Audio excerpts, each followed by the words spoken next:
Hey guys, welcome to our channel. So in this video I'm going to show you how to add contact section in WooCommerece. So simply just you have to go to appearance and after that click on edit. Now here our site is uploading, and after that when our site is uploaded, simply on the left side you can find the plus icon. So simply just what you need to do, just click here, and now here in this tab you will find the contact option.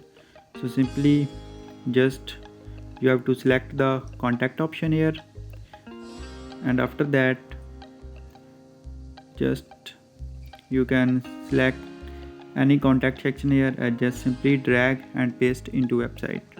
So here you can see we have successfully added contact section in WooCommerece. Now here you can also edit this like name, email, message. You can also edit these sections. So in this way you can easily add contact section in WooCommerece.